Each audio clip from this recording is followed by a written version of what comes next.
ಆಕಸ್ಮಿಕವಾಗಿ ಹೊತ್ತಿಕೊಂಡ ಬೆಂಕಿಯಿಂದಾಗಿ ಗದಗ ಜಿಲ್ಲೆ ಶಿರಹಟ್ಟಿ ಪಟ್ಟಣದ ಪಶು ಆಸ್ಪತ್ರೆಯಲ್ಲಿ ಬೆಂಕಿ ಧಗಧಗಿಸಿದೆ.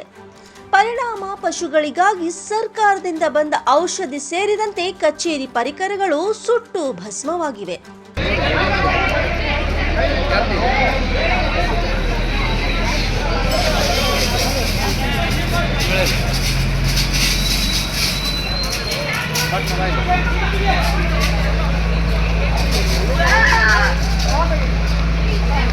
ಇನ್ನು ಆಸ್ಪತ್ರೆಯ ಒಳಗಡೆ ಸೇರಿದಂತೆ ಮೇಲ್ಛಾವಣಿಗೂ ಬಿದ್ದ ಬೆಂಕಿಯಿಂದ ಕಟ್ಟಡಕ್ಕೂ ಹಾನಿಯಾಗಿದೆ. ಸ್ಥಳಕ್ಕೆ ಧಾವಿಸಿದ ಅಗ್ನಿಶಾಮಕ ದಳದ ಸಿಬ್ಬಂದಿ ಸ್ಥಳೀಯರ ಸಹಕಾರದಿಂದ ಬೆಂಕಿ ನಂದಿಸುವ ಕಾರ್ಯ ಮಾಡಿದ್ದಾರೆ.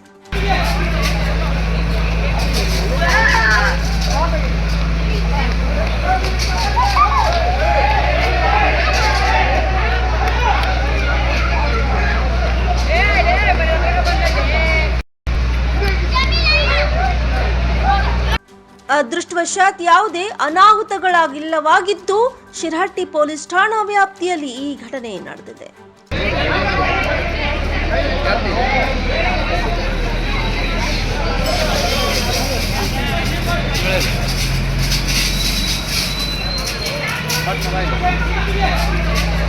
Rise of news Shirahatti.